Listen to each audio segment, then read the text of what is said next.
हमारे कोई पेन है तो हम डॉक्टर के पास जाकर दवाइयाँ लेकर ठीक कर लेते हैं। हेलो ब्यूटीफुल सोल्स, आज का हमारा ये वीडियो है हील योर लाइफ, यानी कि हम अपने जीवन को किस तरह से हील कर सकते हैं। अब हील करना, फिजिकल बॉडी को अगर हमारे कोई पेन है तो हम डॉक्टर के पास जाकर दवाइयाँ लेकर ठीक कर लेते हैं। जैसे हमें बुखार है, खांसी है, तो हम डॉक्टर के पास जाके एंटीबायोटिक्स लेके हम अपने आप को ठीक कर सकते हैं।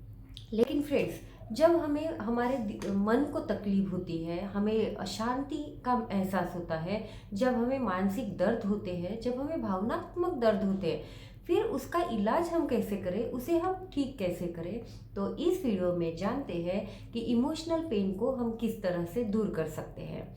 फ्रेंड्स, ये इमोशनल पेन होता कैसे है और ये आता कहाँ से है, ये हम अब जानेंगे।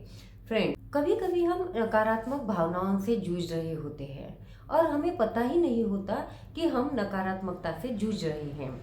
हमें गुस्सा आता है, बेवजह गुस्सा आता है, डर का एहसास होता है, हमें बहुत स्ट्रेसफुल लगता है और हमें ऐसे ही दुख भरी भावनाओं से भी हमें गुजरना पड़ता है। और हमें हमारी जो डेली लाइफ है, डेली जीवन का जो प्रक्रिया है, वो करने में भी हमें दर्द का एहसास होता है, मुश्किल हो जाता है। यानी कि शॉर्ट में बताएं तो जीवन जीना आसान नहीं रहता, मुश्किल हो जाता है। ये सब कुछ होता है हमें इमोशनल पेन की वजह से। ये जो इमोशनल पेन है, ये हमारे पास आता कहाँ से है? तो बचपन में अगर हमारे साथ कोई ऐसी घटनाएं हुई है जो दर्द भरी है, वो जो घटनाएं हैं वो अभी भी, मतलब हम कितने भी साल के हो, वो दर्द भरी घटनाएं अभी भी हमें हमारे माइंड में पड़ी हुई होती है, एक गार्बेज की तरह, कचरे की तरह। फ्रेंड्स, उसकी वजह से भी हमें भावनात्मक दर्द का एहसास, कुछ कड़वी बातें, किसी ने कुछ बोल दिया, अगर हम असफल हुए हो जीवन में, तो उस असफलताओं को, हमारे फेलियर्स को बहुत सारे लोग हमें जज करते हैं, बार बार उस असफलताओं के ताने भी देते हैं। अब वो घटनाएं, वो कड़वी बातें हमारे माइंड में इस तरह से पड़ी हुई होती है, जिस तरह से हमारे घर में कोई मरा हुआ चूहा पड़ा हो और उसकी गंध आ रही हो। उसी तरह से ये जो कड़वी बातें होती है, हमें जो लोगों ने बोली हुई है, वो हमारे माइंड में पड़ी हुई होती है, जो हमें बार बार याद भी आती है और वो हमारे इमोशनल पेन का कारण बनती है। ज़्यादा चिंता करना, उससे भी हमें इमोशनल पेन होता रहता है। और कभी कभी हमारी जो सेल्फ इमेज होती है, यानी कि हम खुद को अनवर्दी मानते हैं, किसी काम के नहीं, हम किसी काम के नहीं है, जो भी काम करते हैं उसमें हम फेल ही हो जाते हैं। इस तरह की जो खुद के बारे में जो बातें हम सोचते रहते हैं, उससे भी हमें भावनात्मक दर्द होता है, इमोशनल पेन होता है। इस इमोशनल पेन को किस तरह से ठीक किया जाए, तो उसके कुछ छोटे छोटे उपाय मैं आपको शेयर कर रही हूँ। अगर आप ये अपने जीवन में यूज़ करते हो, इसे आप इस्तेमाल करते हो, तो आप कुछ हद तक इमोशनल पेन से दूर हो सकते हो और अपने लाइफ को आप हील कर सकते हो। ये वीडियो मैंने एकदम शॉर्ट में बनाई है, इसमें शॉर्ट में ही सारे उपाय भी बताए हुए हैं, ताकि आपको ये सुनने में भी आसानी हो और ये उपाय करने में भी आसानी हो। इमोशनल पेन को अगर हमें दूर करना है और हमारे जीवन को अगर हमें हील करना है, तो पहला उपाय है कि खुद को स्वीकार करें। अगर हमारे पास कोई कमजोरियां हैं, तो उसे भी स्वीकार करें। अगर अच्छाइयों को हम स्वीकार कर रहे हैं, तो बुराइयों को भी स्वीकार करें कि हाँ, मुझ में ये बुराई है। तो पहला स्टेप होता है कि हमें खुद को स्वीकार करना आना चाहिए। कभी कभी होता है कि हमारा फिजिकल बॉडी में कुछ ऐसे इश्यूज होते हैं, या तो हमारा रंग सांवला होता है, तो कभी कभी हमारे बॉडी में कुछ ऐसे इश्यूज हुए होते हैं कि हम खुद को स्वीकार नहीं कर पाते। और जब हम खुद को स्वीकार नहीं कर पाते, तो हम इमोशनली दर्द में होते हैं। इसीलिए फ्रेंड, जैसे भी है, खुद से प्यार कीजिए, खुद को स्वीकार कीजिए। अच्छाइयों के साथ साथ खुद की कमजोरियों को भी हमें स्वीकार करना आना चाहिए। जिस दिन हम ये पहला स्टेप लेते हैं, उस दिन हम भावनात्मक दर्द को दूर करने में और खुद को हील करने में एक कदम आगे बढ़ा देते हैं। जब हम खुद को स्वीकार कर लेते हैं, तब दूसरा उपाय है कि लंबी गहरी सांसें, ब्रीदिंग एक्सरसाइज करना। उसमें हम 5 या 10 ऐसे लॉन्ग ब्रीदिंग करके नाभि से लेकर अगर हम ब्रीथ करते हैं, पूरी तरह से उस ब्रीदिंग में खो जाते हैं, उस ब्रीदिंग को किस तरह से हम ले रहे हैं और किस तरह से उसे बाहर छोड़ रहे हैं, एक्सहेल कर रहे हैं, इस प्रोसेस को अगर हम अवेयरनेस में हम ऑब्जर्व करते हैं, अवेयर होकर उसे हम उस ब्रीदिंग को हम देखते हैं, तो हमारा माइंड एकदम शांत हो जाता है। और हमें हमें जब भी गुस्सा आए या दुख से हम गुजर रहे हो, तब हमें कुछ मिनट का एक पॉज लेकर इस ब्रीदिंग एक्सरसाइज को 5 से 10 मिनट तक अगर हम करते हैं, तो हमारा माइंड एकदम शांत हो जाता है और हम इमोशनली हील होना शुरू हो जाता। जब हम ये सेकंड स्टेप यानी कि ब्रीदिंग एक्सरसाइज को हम अपने जीवन का एक हिस्सा बना लेते हैं, उसके बाद में हमें अपने आप पॉजिटिव सोच की तरफ जाना आसान हो जाता है। हम पॉजिटिव सोच को अपनाने लगते हैं। जब भी हमें कोई निगेटिव थिंकिंग आए खुद के बारे में कि मैं वर्दी नहीं हूँ, मैं लायक नहीं हूँ या मैं ये कर नहीं सकती, तो उस थॉट को हम बदलने में सक्षम होते हैं।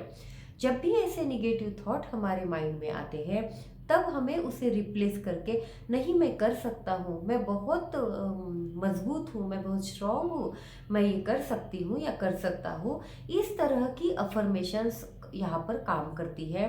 तो हमारी बॉडी को, हमारे इमोशनल पेन्स को रिलीफ मिलने लगता है।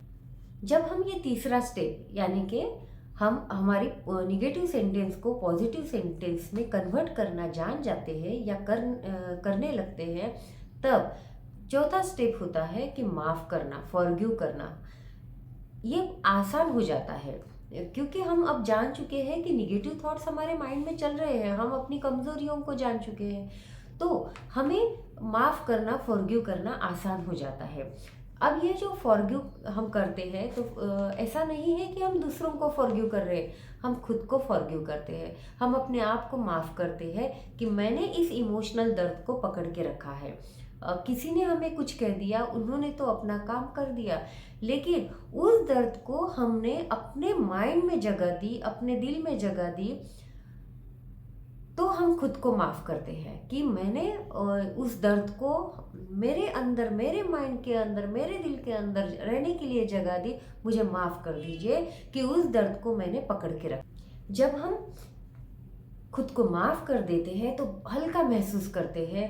उसी के साथ साथ अब हमारी जो आंतरिक शक्ति होती है, हमारी जो इनर पावर होती है, ये बढ़ने लगती है और हम दूसरों को भी माफ़ करना आसान लगता है, ये आसान हो जाता है। तब खुद के साथ साथ दूसरों को भी माफ़ कर देना सबसे महत्वपूर्ण काम है अपने आप को हील करने में। और इसके साथ साथ एक पांचवा उपाय ये है ध्यान करना, यानी कि मेडिटेशन करना। अब जब हम 5 या 10 मिनट रेगुलरली ध्यान करना शुरू कर देते हैं, मेडिटेशन करना शुरू कर देते हैं, तब हम खुद के साथ जुड़ना शुरू हो जाते हैं। खुद की जो हमारी इनर पावर है उसके साथ जुड़ना शुरू हो जाते हैं। हमारी इनर पावर बढ़ने लगती है, हमारी आंतरिक शक्ति बढ़ने लगती है और हम खुद को ही हील करना समझ जाते हैं। किस तरह से हील किया जाए, कौन सी बातें हैं जो हमारे लिए अच्छी है, कौन सी बातें हैं जो हमें करनी चाहिए, ये हम समझ जाते हैं। इसीलिए इन 5 स्टेप को अगर आप अपने जीवन में लाते हैं तो आप अपने आप को हील कर सकते हैं, अपने आप को इमोशनली हील कर सकते हैं। तो ये फिर से मैं एक बार रिपीट कर देती हूँ इन 5 बातों को।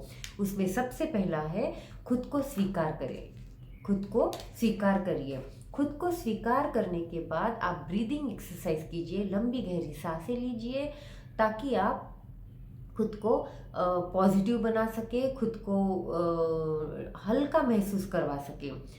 तीसरा है पॉजिटिव सेंटेंस, यानी कि निगेटिव सेंटेंस को कन्वर्ट करके, बदल के आपको पॉजिटिव सेंटेंस में कन्वर्ट करना है। चौथा है आपको फॉरगिव करना है, क्षमा करना है, पहले खुद को और फिर दूसरों को। और पांचवा है ध्यान या मेडिटेशन करना। इन 5 स्टेप को अगर आप अपनी लाइफ में 7 दिन तक आप अगर इसे रेगुलरली करते हैं, तो आप उस इमोशनल पेन को दूर करके अपनी बॉडी को, अपने माइंड को और अपने सोल को भी हील कर लेते हैं।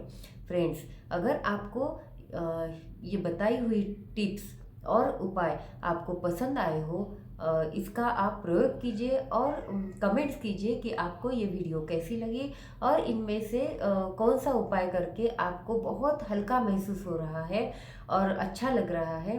फ्रेंड्स, ऐसे ही वीडियोस के लिए आप इस वीडियो को लाइक कीजिए, चैनल को सब्सक्राइब कीजिए और ऐसे ही माइंड रिप्रोग्रामिंग और माइंडफुलनेस की वीडियोस के लिए आप देखते रहिए। Thank you so much.